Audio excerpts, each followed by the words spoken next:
Hi, I'm Lynn Cornell, and welcome back to Journey Through the Bible, verse by verse. And we're continuing in our study through John's Gospel, chapter 18.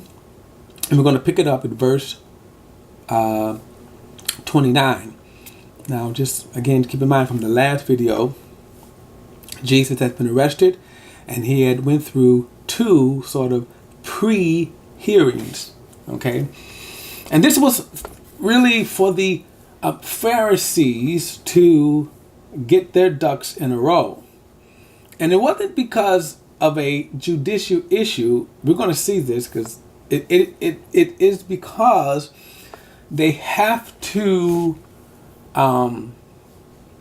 go through the Roman law.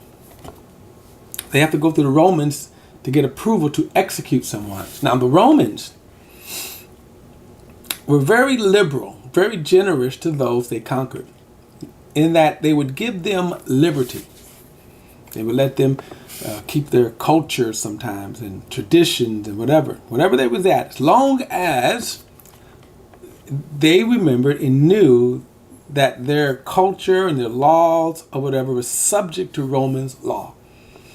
You had to acknowledge Rome.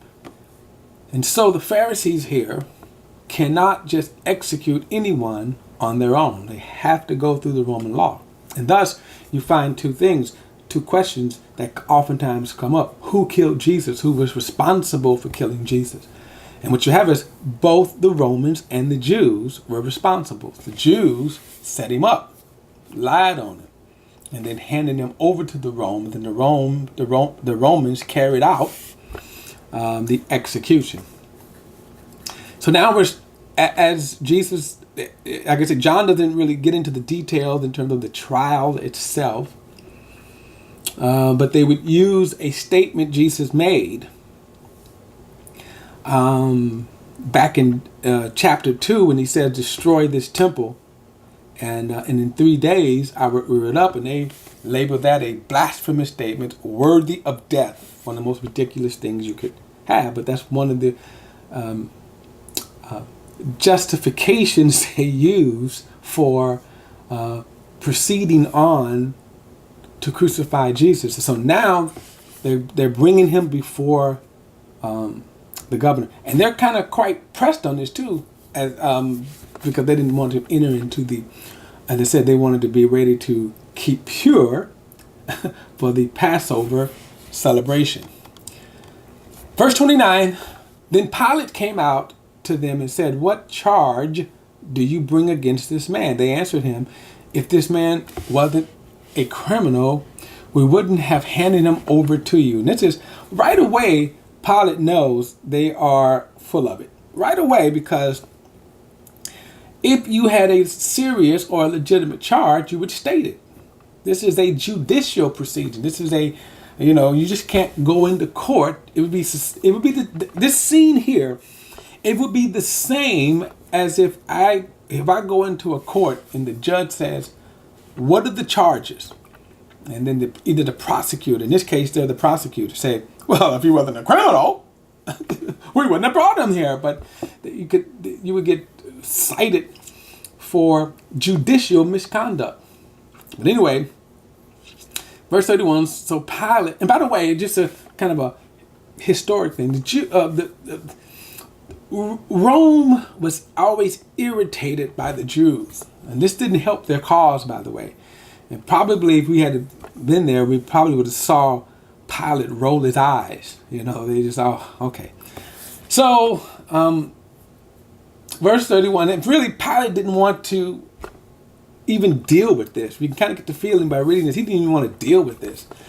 But they forced it upon him. So verse 31, so Pilate told them, "Take him yourselves and judge him according to your law. It is not legal for us to put anyone to death," the Jews declared. They said this so that Jesus' words might be fulfilled, signifying what kind of death he was going to die. Again, pointing to both the Jews and the Romans being responsible for his death. Then Pilate went back into headquarters, summoned Jesus, and said to him, "Are you the king of the Jews?" Now again, this was kind of a trick question. If he said yes, Rome could say you were a traitor to Caesar. Verse 34, Jesus answered, Are you asking this of your own, or have others told you about me? I'm not a Jew, am I? Pilate replied. Your own nation and the chief priests have handed you over to me. What have you done?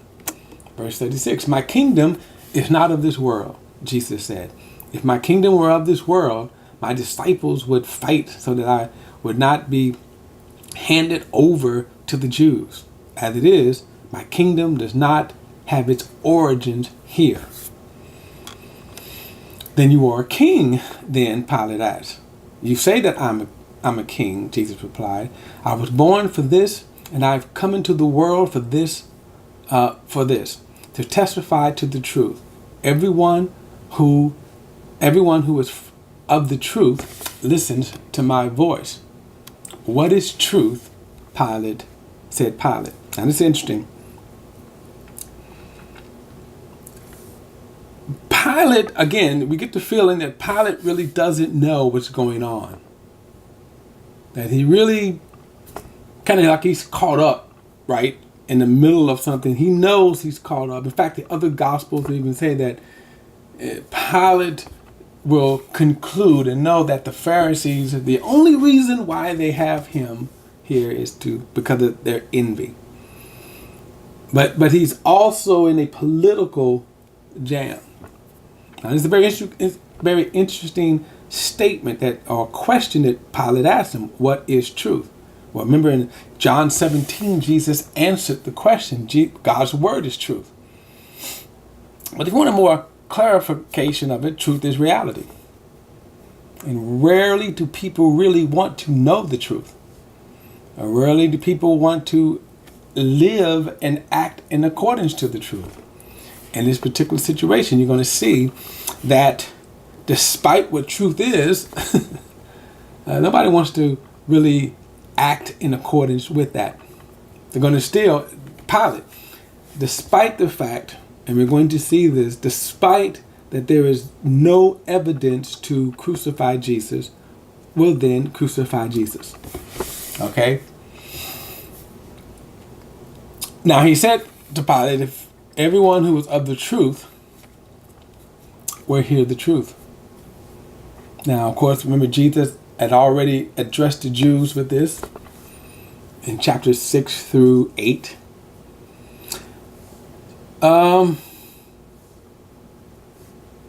Verse 38, what is truth? Pilate said. After he had said this, he went out to the Jews again and told them, I find no ground for charging him. You have a custom that I release one prisoner to you at the Passover. So do you want me to release to you the king of the Jews? Now he's kind of taunting him, right? The king of the Jews, right? They shouted back, no, not this man, but Barabbas. Now Barabbas was a revolutionary. Now Barabbas, which is sort of interesting, they had this custom where they would give clemency, pardon, as it were, to a person. And usually there was no kind of reason for it. There was no criteria. It was an act of grace, plain and simple. Pilate seems to hope that reason would kind of win out here. And so by saying, okay, so here is a man who, after examination, finds no reason, okay, for crucifying him. No reason. He can't even find a reason why this man is standing before him. But again, he is in a political, jam here. And we're going to see this in the next chapter. But he's in a political jam that he has to handle this. The Pharisees were very, very influential. On top of that, he didn't want headaches. And then again, that when you get into the historical aspect of this, in terms of with Pilate and the things with Rome, there are things that, Pilate he had troubles with Rome. So the last thing he needed was this kind of trouble, a Jewish trouble. So his thing is, hey, we could either, maybe he thought that by offering up a murderer, that the people would go, no, no, no, no, no. Let's release the good man. Now, logically, you would think that. Except this situation wasn't normal. And I'll pick up with chapter 19 in the next video. Okay, I'll see you then.